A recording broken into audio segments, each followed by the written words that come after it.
Hi friends, నేను మీ NL రావు. మన app update వచ్చింది 5.0. అప్డేట్ చేసుకున్న తర్వాత మన యాప్ ఓపెన్ చేయగానే ఇంటర్ఫేస్ ఈ విధంగా ఓపెన్ అవుతుంది. కొంచెం పైకి స్క్రోల్ చేయండి. స్క్రోల్ చేసిన తర్వాత వెరిఫైడ్ ఐటీఎల్జీ మీద క్లిక్ చేయండి. క్లిక్ చేస్తే మనకి ఇంటర్ఫేస్ ఈ విధంగా ఓపెన్ అవుతుంది. ఇదిగోండి, ఇక్కడ చూశారు కదా, వెరిఫై నౌ మీద క్లిక్ చేయండి. ఫస్ట్ ఆప్షన్ ఒక యాడ్ వస్తుంది. యాడ్ని మనం ఎప్పుడైతే మైండ్ చేస్తామో అప్పుడు ఎలా స్కిప్ చేస్తామో అదేవిధంగా యాడ్ని కూడా స్కిప్ చేయండి. స్కిప్ చేసిన తర్వాత వ్యూ లిస్ట్ క్యూరేటర్ దాని మీద క్లిక్ చేయండి. క్లిక్ చేస్తే మనకి క్యూరేటర్ లిస్ట్ అంతా కనబడుతుంది.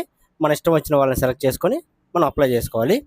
ఉదాహరణకు చూడండి, అక్కడ ఇండియన్ క్యూరేటర్ దాని మీద క్లిక్ అంటే అక్కడ ఎంతమంది ఉన్నారో కూడా క్లియర్గా చూడండి. 39,607 మంది ఉన్నారు ప్రజెంట్ అప్లై చేసుకున్న వాళ్ళు. మనం కూడా అప్లై చేద్దాం. అప్లై బటన్ మీద క్లిక్ చేస్తే మనకు ఓపెన్ అవుతుంది. ఇదిగోండి, మనం ఇప్పుడు క్యూరేటర్ని మనం వెతుకుతున్నాం అనమాట. అంటే క్యూరేటర్ మనల్ని సెలెక్ట్ చేసుకోవాలి. మనం ఆల్రెడీ క్యూలో ఉన్నాం. క్యూరేటర్ మనకి ఆప్షన్ అంటే వాళ్ళు ఆప్షన్ ఇస్తారు. వాళ్ళు ఆప్షన్ ఇచ్చినప్పుడు మనం సెలెక్ట్ అవుతాం. సెలెక్ట్ అయిన తర్వాత మనకి టైం పీరియడ్ పడుతుంది.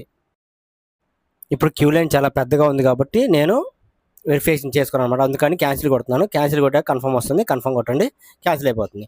మళ్ళీ నేను ఏ క్యూరేటర్ని ఎంచుకుంటాను. ఉదాహరణకి జెమినీ వాళ్ళని ఎంచుకున్నాను. ఇక్కడ కూడా క్యూ లైన్లో చూడండి ఎంతమంది ఉన్నారు. 3,382 మంది ఉన్నారు. ఇది కూడా చాలా లేట్ పట్టేలా ఉంది. అందుకని ఇక్కడ కూడా నేను ఏం చేస్తానంటే క్యాన్సిల్ చేస్తున్నాను అనమాట. ఇప్పుడు నేను కేవైసీకి వెళ్ళడం లేదు, అందుకని క్యాన్సిల్ కొడతాను. క్యాన్సిల్ మీద క్లిక్ చేస్తే సేమ్ ఇందాకట్లాగే కన్ఫర్మ్ అడుగుతుంది. కన్ఫర్మ్ చేస్తే మనం వెరిఫికేషన్ నుంచి బయటకు వచ్చేస్తాం. అయితే నెక్స్ట్ చాలామంది చాలా డౌట్లు ఉన్నాయి. ఒకవేళ సెలెక్ట్ అయితే ఏంటి అని. ఇదిగోండి, సెలెక్ట్ అయితే ఇంటర్ఫేస్ ఈ విధంగా ఓపెన్ అవుతుంది. టైం పడింది అనమాట. అలా టైం పడుతుంది. చూడండి, టైం కౌంట్ డౌన్ స్టార్ట్ అయిపోయింది అనమాట. 22 గంటల 37 నిమిషాల 50 సెకండ్లు. ఓకేనా, ఇలా కౌంట్ డౌన్ స్టార్ట్ అవుతుంది. ఈలోపు మన డాక్యుమెంట్ అనేది ఇదిగోండి కింద చూసారా, అప్లోడ్ డాక్యుమెంట్. అక్కడ మన డాక్యుమెంట్ ఏదైతే రెడీగా ఉంచుకున్నామో ఆ డాక్యుమెంట్ సబ్మిట్ చేయాలి.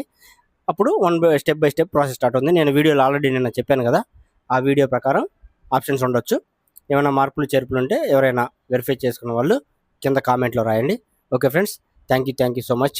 ఇది నాదనుకున్నారు, నాది కాదు ఫ్రెండ్స్, మా తోటి మిత్రుడిది అనమాట. తనది స్క్రీన్ షాట్ నేను మీకు తెలియడం కోసం పెట్టాను.